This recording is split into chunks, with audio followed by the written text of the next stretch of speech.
Baik, assalamualaikum warahmatullahi wabarakatuh. Saya Pak Izaki Nur Rahman dengan NPM 222170056. Di sini saya akan menjelaskan mengenai video pembelajaran Gunung Galunggung yang berkaitan dengan kegiatan PKL kemarin. Nah, sebelum saya menampilkan apa sih yang akan saya jelaskan dalam video pembelajaran ini, saya akan memberikan beberapa video kegiatan yang terjadi ataupun yang ada di saat PKL kemarin. Badai Tuhan telah berlalu, salahkah ku menuntut mesra? Tiap pagi menjelang kau di sampingku, ku aman hadap. Lanjut lagi nih, Gunung Galunggung memiliki ketinggian 2168 meter di atas permukaan laut atau 7113 kaki di atas permukaan laut.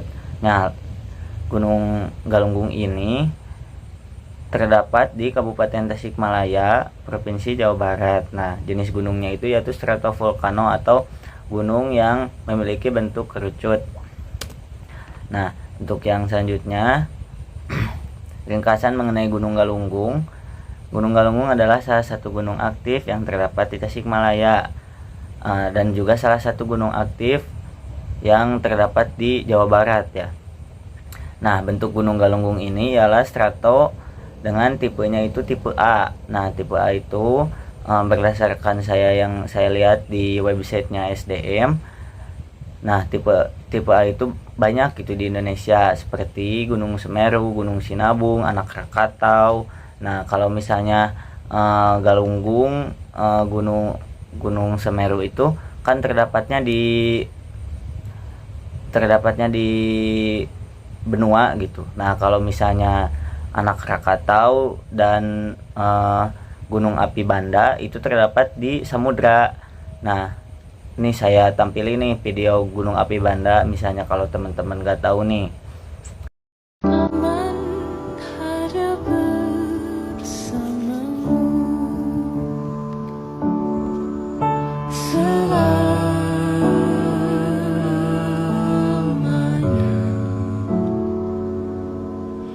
sampai kita Nah, kita lanjut. Untuk sebelah barat berbatasan dengan Gunung Karasak.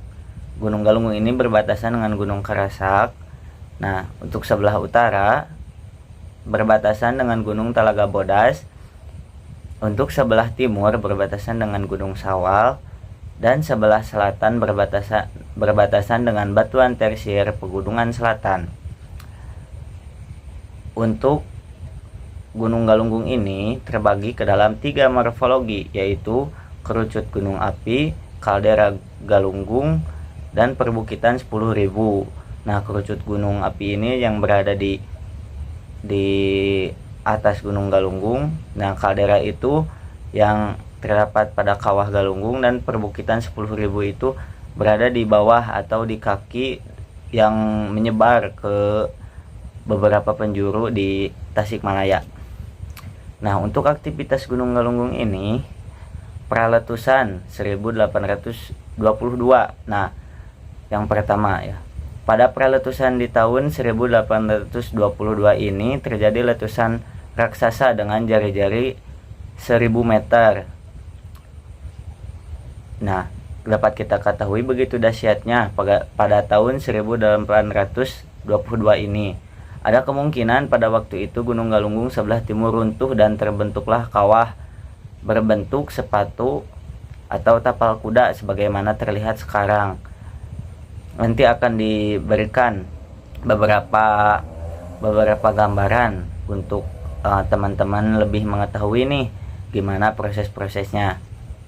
Nah, tahun kejadian bencana alam ini tidak tidak diketahui, tetapi berlangsung sekitar ribuan tahun yang lalu dan merupakan membentuk 10,000 hill. Nah, dari proses vulkanik ini ataupun proses letusan ini menjadikan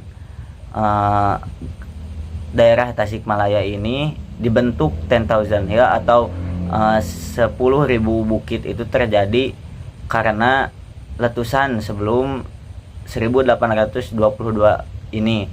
Tidak ada catatan resmi, tidak ada pencatatan khusus mengenai kapan terjadinya itu, tetapi bisa diperkirakan ribuan atau puluhan ribu tahun sebelum 1822. Nah, untuk yang kedua ini letusan 1822. Kalau tadi pra letusan 1822, sekarang letusan 1822. Nah, pada tanggal 8 Oktober 1822, gumpalan asap raksasa dengan tenaga yang kuat sekali melonjak ke atas.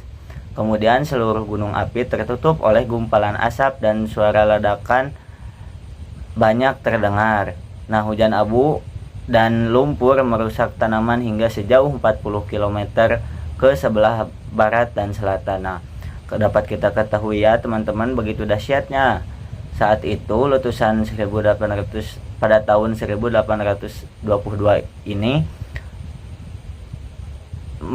Hujan abunya sampai 40 km.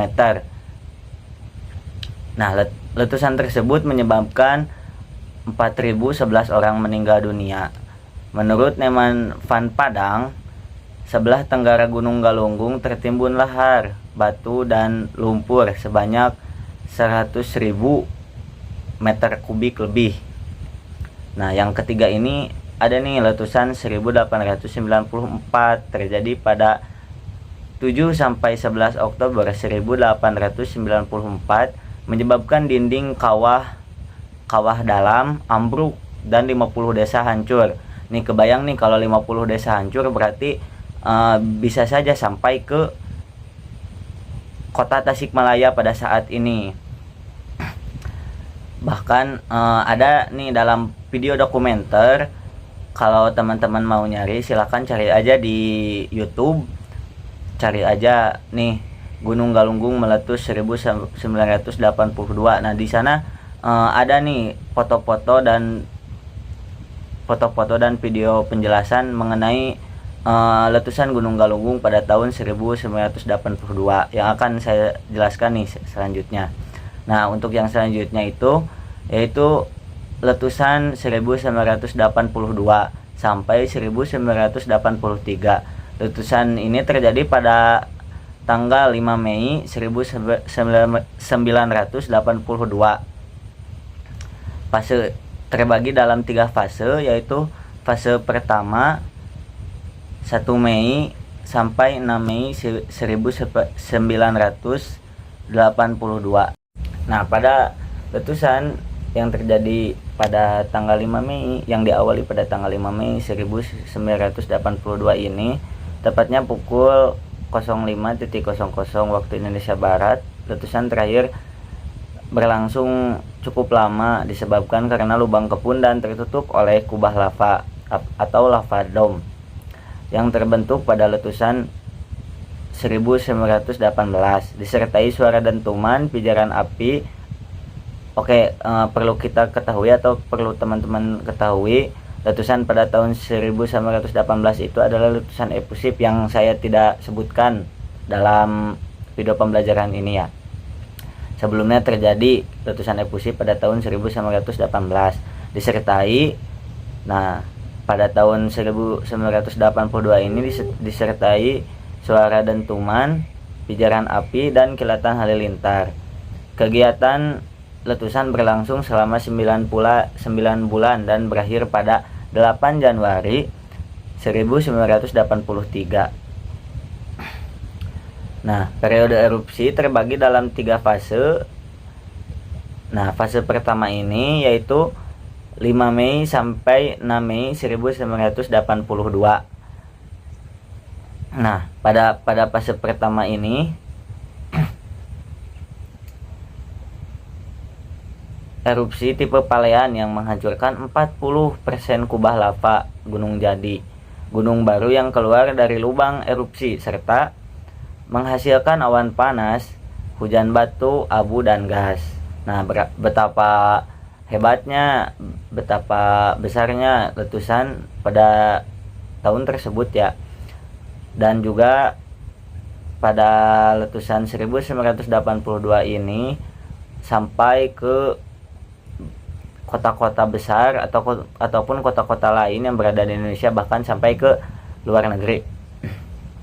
Nah, pada fase pertama ini awan panas meluncur mengendap di Banjaran sejauh 5,1 km serta di Cikunir dan Cipanas sejauh 4,6 km. Mengendap di Cibanjaran sejauh 5,1 km. Nah, tinggi abu erupsi mencapai 12 km dari kawah. Erupsi utama dalam fase pertama terjadi pada 17 sampai 19 Mei. Nah, di sini perlu kita ketahui juga bahwasanya erupsi pada Gunung Galunggung ini banyak terjadi, kalau dosen saya menyebutkan, Pak Erwin menyebutkannya, itu bersifatnya cicilan gitu.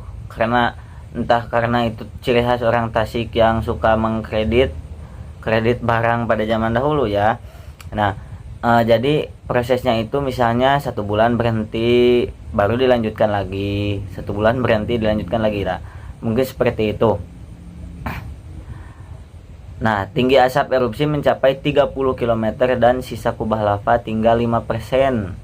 Nah, jadi dari yang asalnya kerucut karena proses vulkanik tersebut menjadi 5% lagi sisanya. Nah, yang fase kedua yaitu 13 sampai 19 Juli 1982. Nah, fase kedua ini berupa erupsi tegak tipe vulkano yang menghancurkan seluruh sisa gunung api serta menghasilkan lontaran batu dan hujan pasir. Tinggi atap letusan pada 13 sampai 19 Juli mencapai 35 km. Tercatat erupsi pada 24 Juni tahun 1982 ini memaksa pesawat Boeing 747 British Airways yang tengah terbang dari Australia menuju Singapura terpaksa mendarat darurat di Bandara Halim Perdana Kusuma, Jakarta. Nah, di sini menjadi fakta menarik ya, nanti yang akan saya jelaskan mengenai pesawat ini. Yang selanjutnya, setelah satu dari keempat mesin jetnya mati, abu vulkanik ini mengandung silika yang tinggi, ini bisa mematikan mesin pada pesawat. Nah, untuk fase ketiga yaitu fase akhir dari letusan, yang akhir dari letusan ini yaitu pada Januari tahun 1983 ya.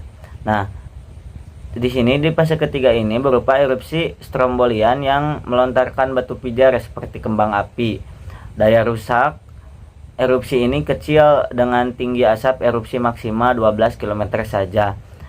Cinder cone gunung api Galunggung yang sekarang merupakan terbentuk selama periode erupsi 1982 sampai 1983. Nah, nanti saya akan menampilkan beberapa slide foto dari masa ke masa Gunung Galunggung. Nah, nanti juga saya akan menampilkan citra satelit pada saat ini bagaimana Gunung Galunggung. Nah, lanjut ya teman-teman. Nah, di sini ditampilkan nih, yang pertama itu ada Gunung Galunggung yang awal sebelum letusan pada tahun 1822. Nah, itu ada kawah Guntur ya. Nah, kawah tersebut asalnya berbentuk strato ataupun kerucut. Nah, di slide kedua, kawah Guntur tersebut mengalami intrusi Schistodom atau intrusi yang bersifatnya membelok gitu, bukan intrusi ke kawah Guntur. Nah, kenapa bisa terjadi hal tersebut karena lubang kepundan pada kawah guntur tersebut menutup ataupun lubangnya bersifat kecil, jadi tidak bisa keluar lava ataupun material-material yang terdapat di Gunung Galunggung ini ke atas, tetapi harus mengintrusi ataupun menerobos ke pinggir, yaitu ke yang disebut intrusi Cryptodome. Nah, yang selanjutnya nih, pada gambar ketiga itu terjadi pada saat pra 1822. Nah, di sini dilihat gitu pada gambar bahwa terjadi proses vulkanik ataupun proses letusan Gunung Galunggung ini yang sangat dahsyat sampai bisa menghancurkan pinggirannya karena proses intrusi ini dan bersifatnya eksplosif.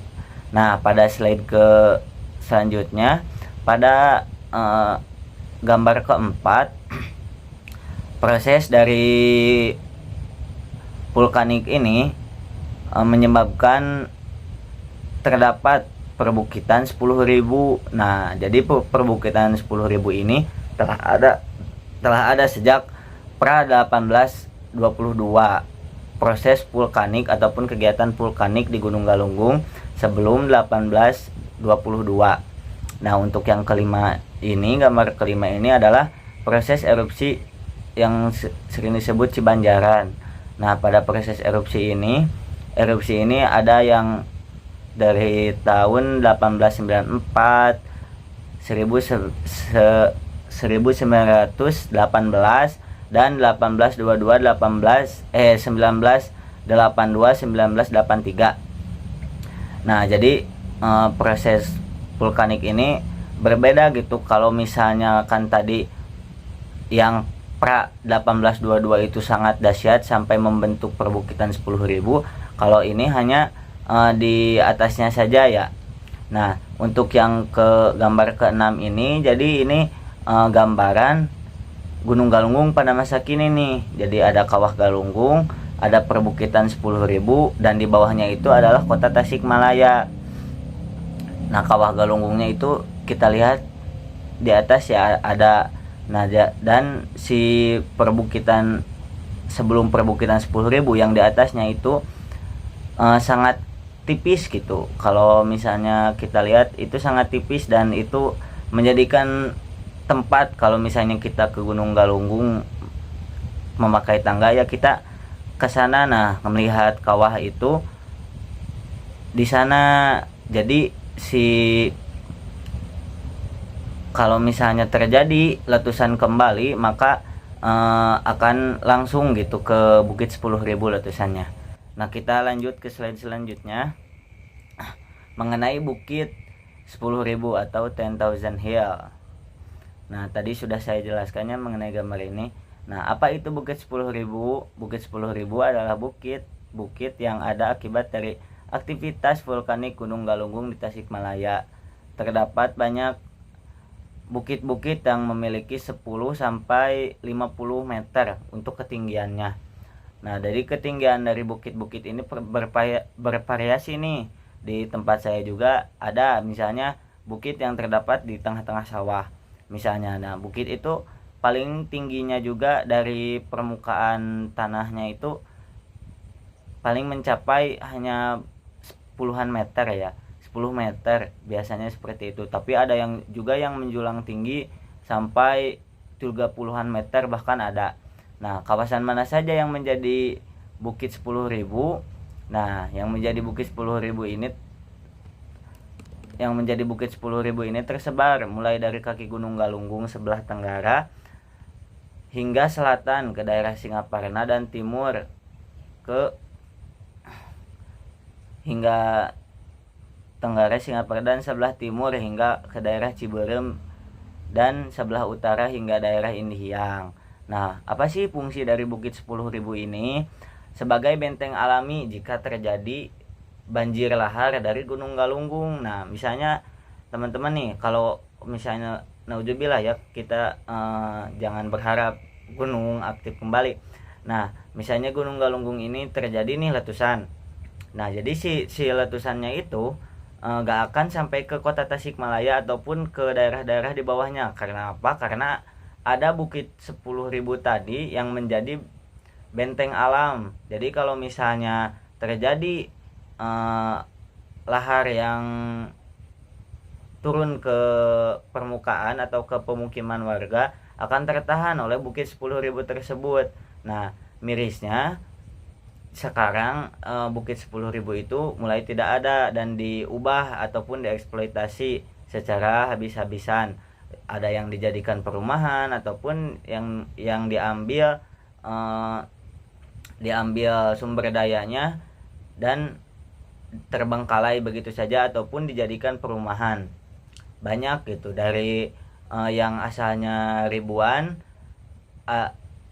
kalau tidak salah itu sekitar 3.000-an yang bisa dihitung. 10,000 Hill itu hanya sebuah penyebutan yang penyebutan tersebut bersifatnya hiperbola karena terlalu banyak gitu bukit ataupun perbukitan yang terdapat di Tasikmalaya. Jadi hitungan secara pasnya itu entah 3.000 ataupun 4.000 kalau tidak salah.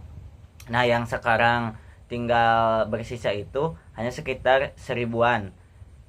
Nah, yang kedua itu sebagai daerah hijau untuk memelihara kenyamanan lingkungan. Nah, ini bersifat ekologi ya, sebagai daerah hijau. Jadi karena banyaknya Bukit 10.000 tersebut menjadikan daerah Tasikmalaya ini sebagai daerah yang asri, yang rindang, dan karena banyak perbukitan ini menjadi habitat bagi flora dan fauna. Tetapi kan sekarang banyak yang tidak ada ataupun banyak yang dieksploitasi dari bukit-bukit ini, menjadikan cuaca ataupun suhu dari Tasikmalaya sendiri menjadi panas. Tidak seperti dulu sebelum bukit-bukit ini dieksploitasi. Nah, yang ketiga ini sebagai daerah resapan air nih. Jadi kan kalau misalnya ada sebuah bukit itu menjadi daerah resapan air dan memudahkan masyarakat untuk mencari ataupun menjadikan tempat tersebut sumber mata air gitu. Nah, yang keempat sebagai pemenuh kebutuhan pangan, bahan bangunan dan sebagainya untuk kebutuhan manusia. Nah, misalnya kebutuhan pangan, misalnya bukit tersebut dijadikan oleh masyarakat sebagai lahan pertanian ataupun lahan pemukiman ya. Bahan bangunannya ini dijadikan sebagai misalnya pasir-pasirnya diambil untuk pembangunan rumah-rumah warga ataupun masyarakat ataupun pemerintah ya. Nah, berikut ya, alam itu berfungsi gitu sebagai kepada manusia itu sangat berfungsi sekali. Nah, untuk yang selanjutnya yaitu ada fakta unik Gunung Galunggung. Yang pertama, Gunung Galunggung melahirkan bukit baru, yaitu Gunung Galunggung ini melahirkan bukit-bukit yang tadi sudah saya jelaskan pada 10,000 Hill. Nah, yang kedua ini fakta unik yang saya singgung nih sebelumnya, bahaya pesawat yang melewati gunung api yang sedang erupsi awalnya karena Gunung Galunggung. Nah, Gunung Galunggung ini sangat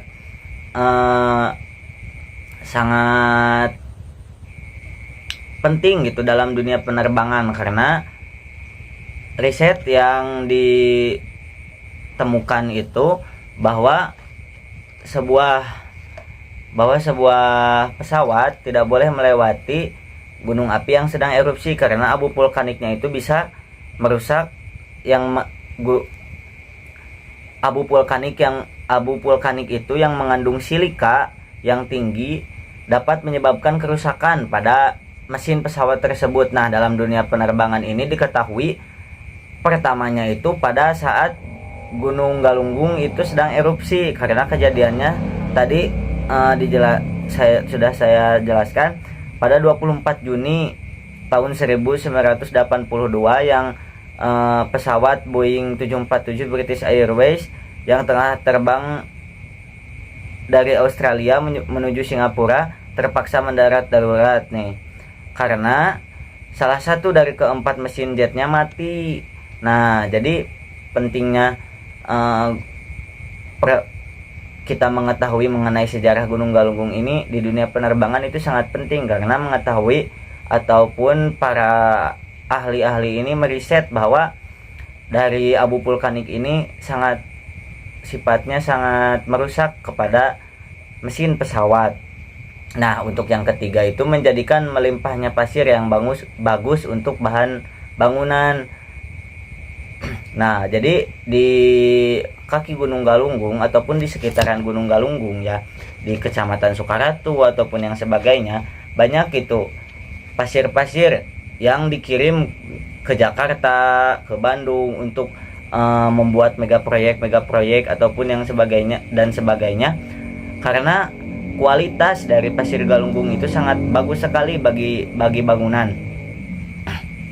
Nah, untuk yang bahkan sampai sekarang juga masih dimanfaatkan pasirnya itu, tetapi banyak itu dari penambangan pasir-pasir tersebut yang tidak memilih ataupun tidak melihat bagaimana efek yang ditimbulkan. Untuk yang selanjutnya, aktivitas vulkanik pada tahun 1982 menyebabkan abu vulkanik yang sampai ke negara tetangga. Nah, abu vulkanik pada tahun 1982 ini sampai ke kota-kota yang ada di Indonesia, Bandung, Jakarta, bahkan sampai ke Yogyakarta. Nah, juga abu vulkaniknya ini sampai ke Singapura dan Australia. Nah, air dari kawasan Gunung Galunggung, untuk yang selanjutnya, air dari kawasan Gunung Galunggung dimanfaatkan sebagai pemandian air panas. Nah, di kawasan wisata Galunggung ini di bawahnya itu terdapat pemandian air panas. Tetapi sifat dari airnya itu berbeda dengan yang ada di Cipanas yang ada di Garut. Kalau Cipanas yang ada di Garut itu airnya itu relatif bersih, jernih. Kalau misalnya di Galunggung itu relatif agak keruh gitu warnanya.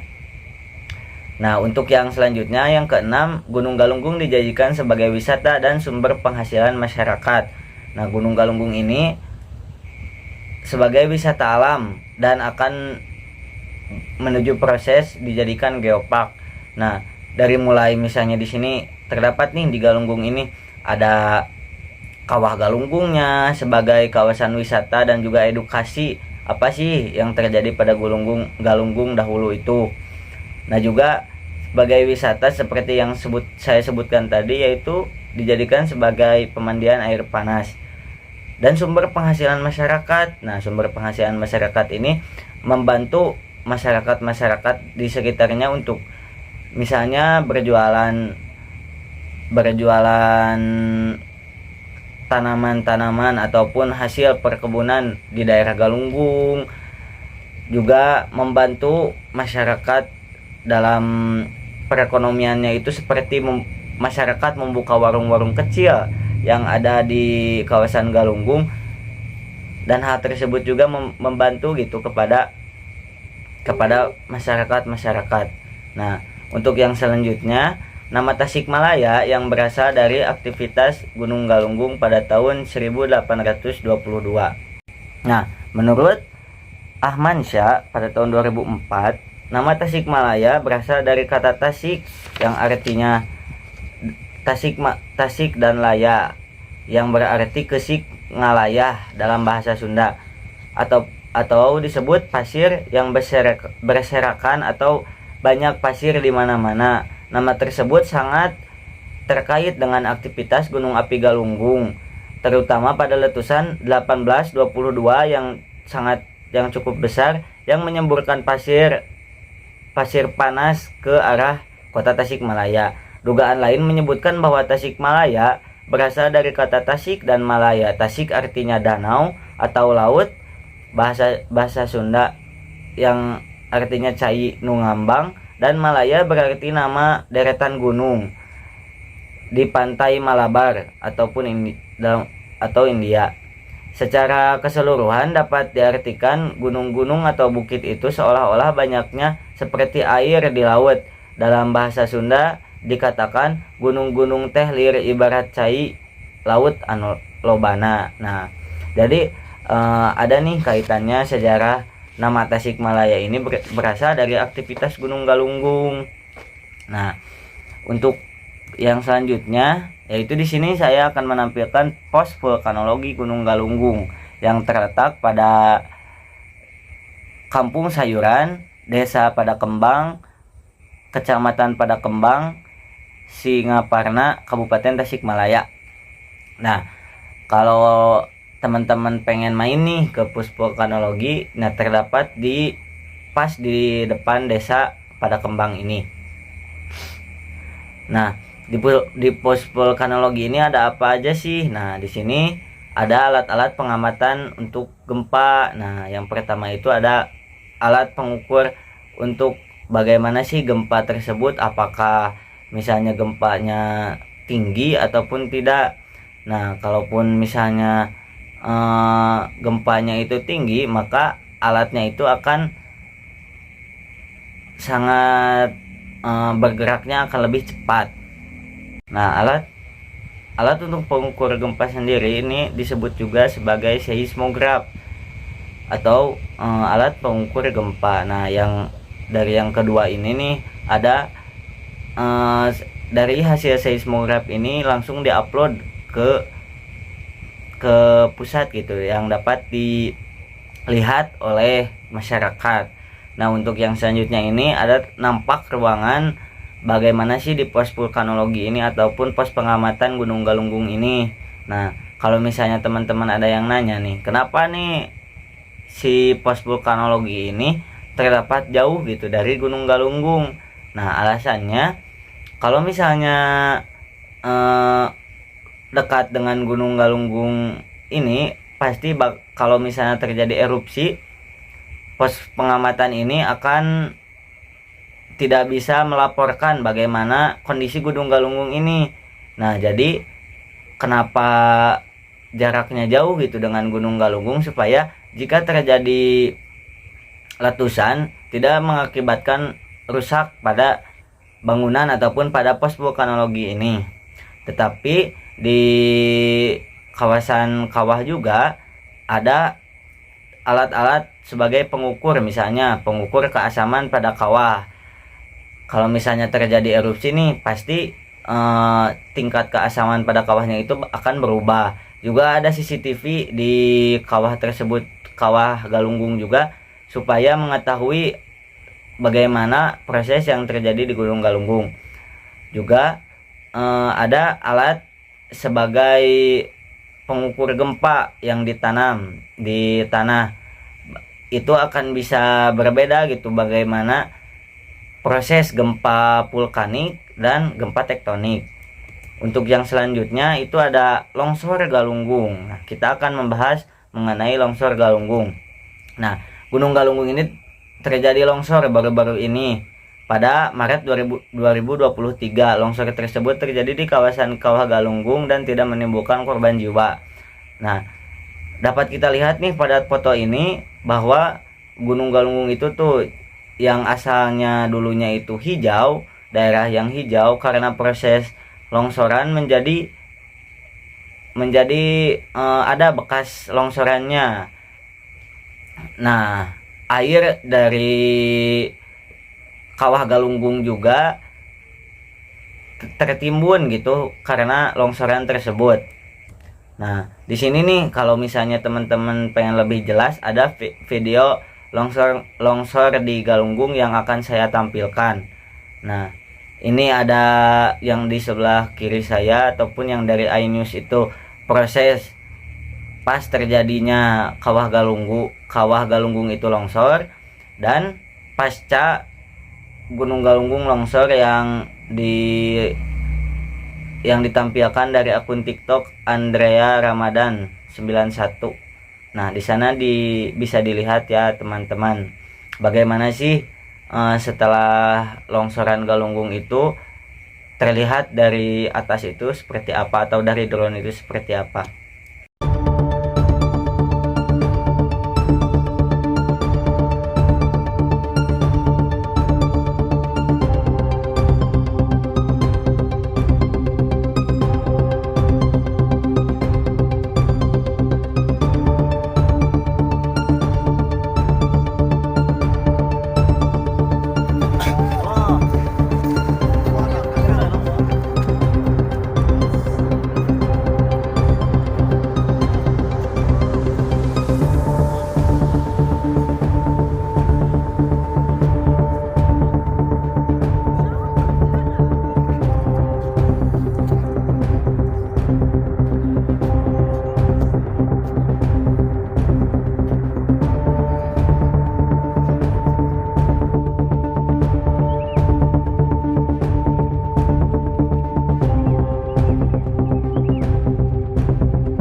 Nah, mungkin seperti itu video dari saya.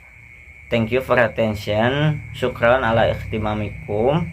Terima kasih Anda menonton sampai tamat. Teman-teman nonton sampai akhir video presentasi saya ataupun video pembelajaran dari saya. Semoga teman-teman mengerti apa yang saya jelaskan, dan semoga saya tidak terlalu cepat ataupun dalam penyampaiannya. Jika banyak kesalahan, saya meminta maaf, dan juga koreksi ataupun komentar dari teman-teman nih sangat berarti gitu bagi saya. Have a nice day teman-teman. Terima kasih. Wassalamualaikum warahmatullahi wabarakatuh.